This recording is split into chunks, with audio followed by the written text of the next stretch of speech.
राधा को किसी ने कृष्ण के नाम का जप करते हुए देखा है? राधा के हृदय में कृष्ण बसते हैं, रसकान के हृदय में कृष्ण बसते हैं, हर ब्रह्मात्मा के हृदय में उसका प्राणेश्वर बसता है। मीरा को कभी माला पर जप करते हुए कहीं चित्र में किसी ने नहीं दिखाया है। चाहे पुजारी लोग हों, संत महंत हो, वो माला का जप करते हैं। जहां प्रेम होता है वहां जप नहीं होता। रांची ने हमें प्रेम का मार्ग दिया है। गोपियों की हमेशा यह निष्ठा रहती है कि हम अपने आराध्य कृष्ण को कैसे रिझाएं। वो कोई माला का जप नहीं करती, कृष्ण नाम नहीं जपती, उनके हृदय में कृष्ण बसे रहते हैं। मैंने कई बार चर्चा में उदाहरण भी दिया होगा। एक महात्मा जी माला का जप कर रहे थे और माला के जप में गिनना होता है कि मैंने इतनी माला कर ली। कोई 100 माला करता है, कोई 21 माला करता है। 21 माला करने का तात्पर्य है लगभग 2100 से ज्यादा। एक माला में 108 दाने होते हैं। 21 माला किया, किसी ने 40 माला किया, किसी ने 100 माला किया। आपने 2000 बार तारतम का जप किया या अपने इष्ट आराध्य का, राज समाज जी या श्री कृष्ण जी, जो भी आपको पसंद हो जप करते हैं, तो आपके मन में अहं तो आता है कि मैंने इतने बार जप कर लिया। तो ये तो शरीयत थोपी गई है। ये जो फर्ज बंदगी जाहिरी, बीच नासूत लिखी हक से दूर, इश्क बंदगी अल्लाह की होत है जोर। ये फर्ज बंदगी है कि आपको इतने माला का ध्यान जप करना है। यहाँ इतनी बहनें बैठी हैं, बताइए आप अपने पतिदेव का कितनी बार माला जप करती हैं? लेकिन आपका हृदय उनके लिए समर्पित है, तो चिंता रहती है कि पतिदेव को ये खिलाना है, ये करना है, ये करना है। यदि इस माया के झूठे रिश्ते में ऐसा होता है, उस महात्मा जी के साथ भी ऐसा ही हुआ। महात्मा जी प्यासे थे, कुएं के पास पहुंचे। 2 बहनें आपस में बातें कर रही थी कि बहन बताओ तुम अपने पतिदेव को कितनी बार याद करती हो? दूसरे ने कहा कि मैं याद करके गिनूं क्या, मेरा पति तो मेरे हृदय में रहता है। महात्मा जी को बहुत पश्चाताप हुआ। एक मैं हूं जो माला पर नाम गिनता ही रहता हूं कि मैंने इतना जप कर लिया, इतने जप कर लिया, सबको बताता रहता हूं कि मैंने इतने लाख जप कर लिया, इतने करोड़ जप कर लिया। मुझसे अच्छे तो ये गृहस्थ महिलाएं हैं जो अपने माया के प्रेमी को भी दिल में हमेशा बसाए रखती है, गिनने के प्रयास नहीं करती। और वो प्रेम नहीं है। एक छोटा बच्चा सीढ़ी से गिरता है तो क्या पुकारता है? मां को पुकारता है। संसार की कहीं का भी बच्चा हो, अंग्रेज का बच्चा हो, अरबी मुस्लिम का बच्चा हो, हिंदू का बच्चा हो, मां की ही तो आवाज निकालेगा। वो एक अक्षर में अपनी मां को पुकारता है। उसी तरह से आपका प्राणेश्वर किसी शब्द का मोहताज नहीं है, किसी मंत्र का मोहताज नहीं है। वो केवल प्रेम चाहता है, समर्पण चाहता है। आपका हृदय कितना व्याकुल है ये देखना चाहता है। आप श्री कृष्ण जी कहना चाहते हैं, अक्षरातीत कहिए, आपकी भावना है। आप श्री जी कहना चाहते हैं, कहिए। मेरे धाम धनी, मेरे प्राण वल्लभ, मेरे प्राण प्रीतम, किसी भी शब्द से पुकारिए। राज्य को किसी मंत्र, शब्द या चौपाई के बंधन में नहीं बांधा जा सकता। वो सबसे परे हैं। वो केवल प्रेम के, जब चढ़े प्रेम के रस, हुए धाम धनी बस, प्रेमे गम अलग की करी, त्रैलोकी की खोली चक। यदि आप माला पर 1000 बार तारतम का पाठ करते हैं या श्री कृष्ण जी का पाठ करते हैं, श्री जी का पाठ करते हैं, उससे ज्यादा कल्याणकारी होगा। आप 10 बार ही कीजिए, 100 बार ही कीजिए। आप अपने शरीर को बिना हिलाए डुलाए अपने प्राणेश्वर को, मेरे प्राण वल्लभ, मेरे प्राण प्रीतम, आपकी जीभ नहीं ले, होठ नहीं ले, धीरे धीरे, जैसे कि लगे कि आप साक्षात देख रहे हो। हृदय से पुकारिए, फिर देखिए आपके अंदर प्रेम पैदा होता है और वही प्रेम आपको परम धाम की शोभा में डुबाने के काम आएगा। आपने यदि कर्मकांड के रूप में ले लिया कि इतने वर्षों में हमें 1 करोड़ मंत्र का जप कर लेना है, तो ये मंत्र जप से आत्मा की जागृति नहीं होगी। प्राथमिक कक्षा है जप को कैसे प्रयोग करना है। जप को प्रेम के भाव में धीरे धीरे पुकारना होता है। आप इसको शरीयत के ढांचे में न डालिए कि इतनी बार जप करना है। करोड़ों बार जप करने से अच्छा है कि कुछ बार ही प्रेम से पुकारिए। दाज मिटत है अंग में जब कहो धनी श्री धाम। प्रेम के भावों में डूब करके क्या कहा है, एक मैं लिखा है तुमको, एक बार करो मुझे साथ, 10 बार जी करूं, कर कर तुमको याद। राज जी ने क्या कहा है, एक बार साथ करो, एक बार प्रेम से पुकारो। कहीं ने लिखा है कि 1 करोड़ मंत्र का जप करो, कहीं लिखा है? पूरी वाणी में कोई दिखाए? मैंने उस दिन बोला था, वेद में 20,414 के आसपास मंत्र हैं। उन मंत्रों में कहीं नहीं लिखा है कि 1 करोड़ 1 अरब बार मंत्र का जप करो, गायत्री मंत्र का जप करो, कहीं नहीं लिखा है। गायत्री मंत्र में खुद ने लिखा है कि जप करो, उसमें तो लिखा है तत्सवितु वरेण्यम भर्गो देवस्य धीमहि। धारणा करने का लिखा है, धारणा से ध्यान होगा, ध्यान से समाधि होगी, समाधि से साक्षात्कार होगा।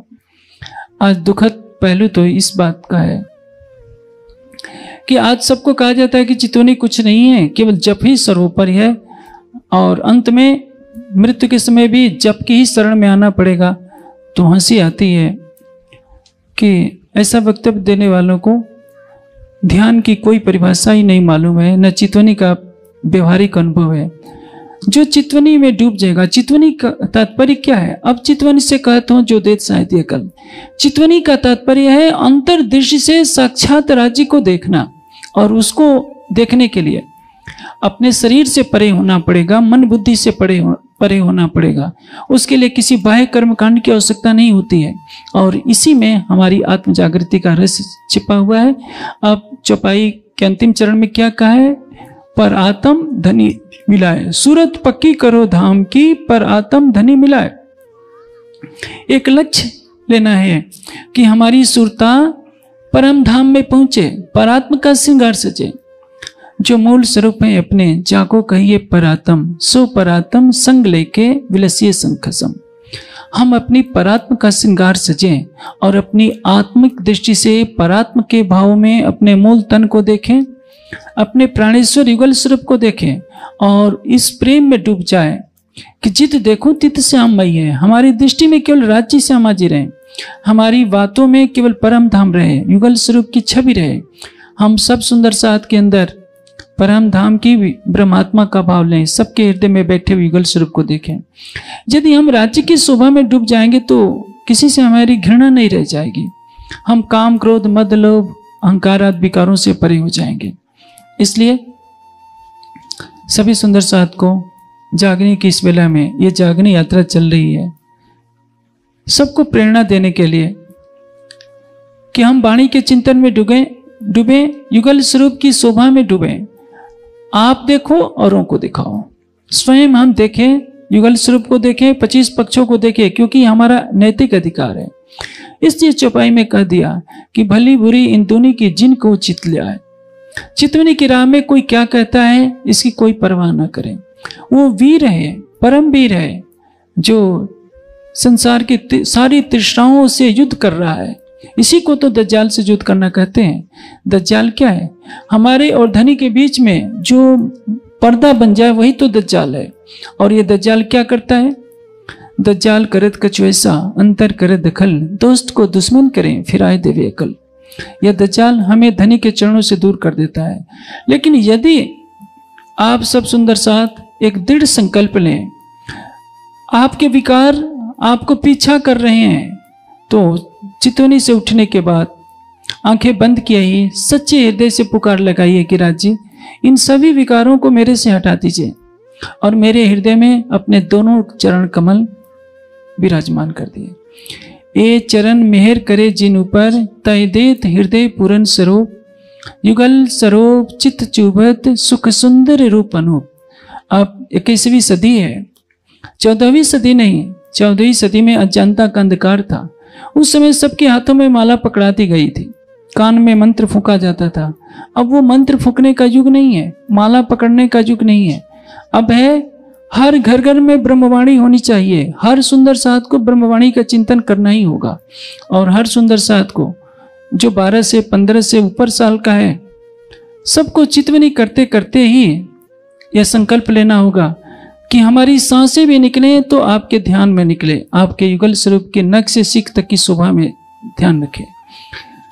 हमसे तो अच्छा वो चकोर पक्षी है जो चंद्रमा को एकटक देखता रहता है। वो सोचता है कि मैं मरूं भी तो इस चंद्रमा को देखते ही देखते मरूं। और एक हम सुंदर साथ हैं जो राज्य की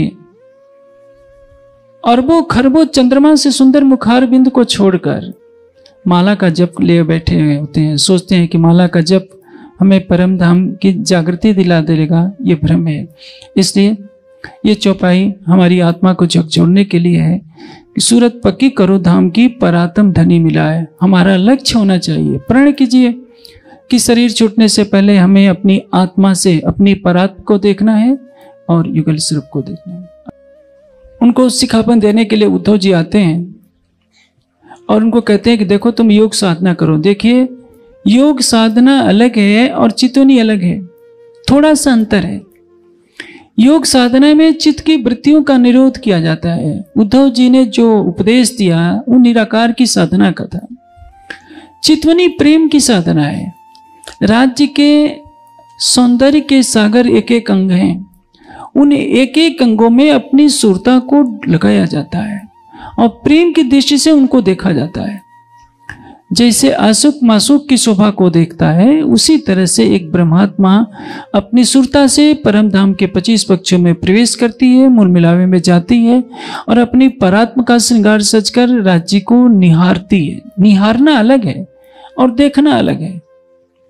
देखा तो किसी को भी जाता है, प्रेम के नेत्रों से देखना वो दीदार कहलाता है, दर्शन कहलाता है। उसको बोलचाल की भाषा में निहारना कहते हैं।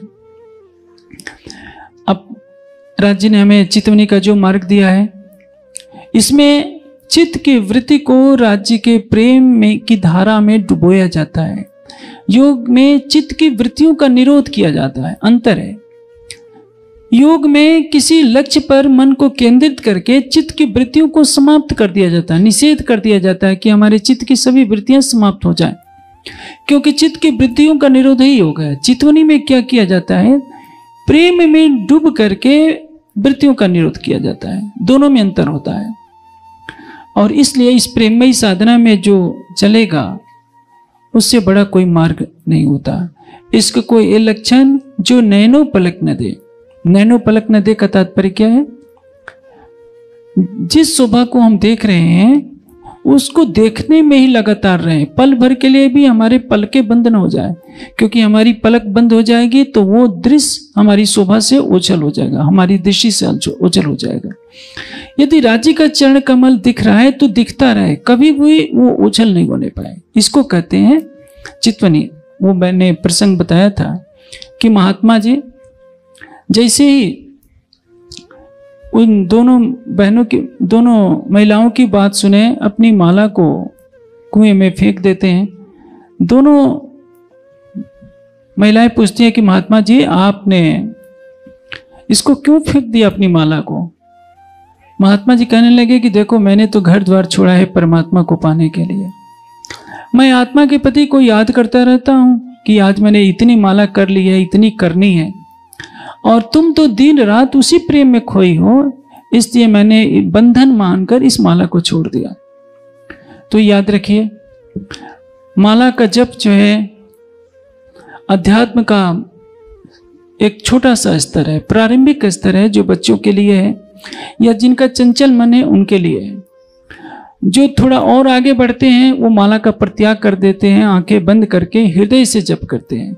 हृदय से जो जप किया जाता है अर्थ के चिंतन के साथ कि हमारे अक्षरातीत कौन है, प्रीतम है, और उसमें होठ ना हिले, जीवा ना हिले, हृदय से धीरे धीरे जप हो।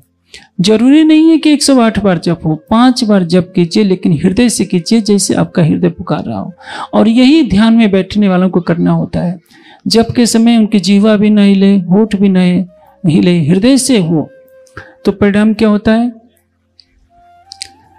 वही आपका मन प्रेम में डूबने लगता है। जैसे कि मैंने कहा, तारतम्य ज्ञान से धनी के स्वरूप की पहचान होती है। वैसे तो सबकी अपनी अपनी विधा होती है, लेकिन वाणी के अनुसार, वेद के अनुसार, योग के अनुसार जो होना चाहिए मैं आपको संक्षेप में बताता हूँ।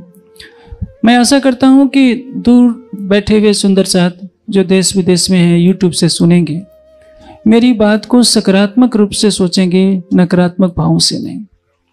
आप उसको मंत्र के रूप में जप करते हैं कीजिए, लेकिन मंत्र जो आपके आराध्य का नाम और आपके बीच में प्रेम की रसधारा होनी चाहिए। जब आप 6 चौपाइयों का जप करते हैं तो उसमें ज्ञान की प्रधानता होती है, आपका हृदय ज्ञान प्रधान होता है। अब ये चौपाई आई, आगे ये चौपाई बोलनी है। प्रेम में क्या होता है? प्रेम में एक रस रट लगी रहती है। तो ऐसा सोचिए, वाणी से जिसका नाम लिया जाता है उस नाम वाले को दिल में बसा लेना ज्यादा बड़ा होता है।